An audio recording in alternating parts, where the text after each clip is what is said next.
In this simple video tutorial, I'm going to share with you how you can convert BTC to USDT on Binance.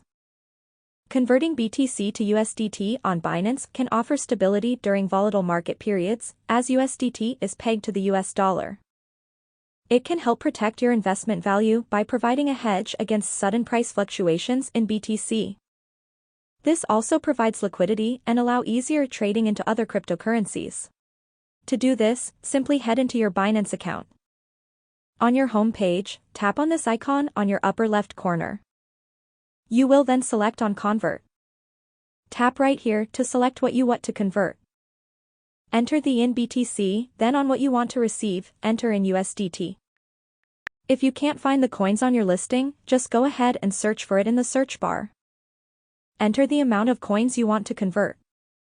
Click on Preview Conversion to proceed.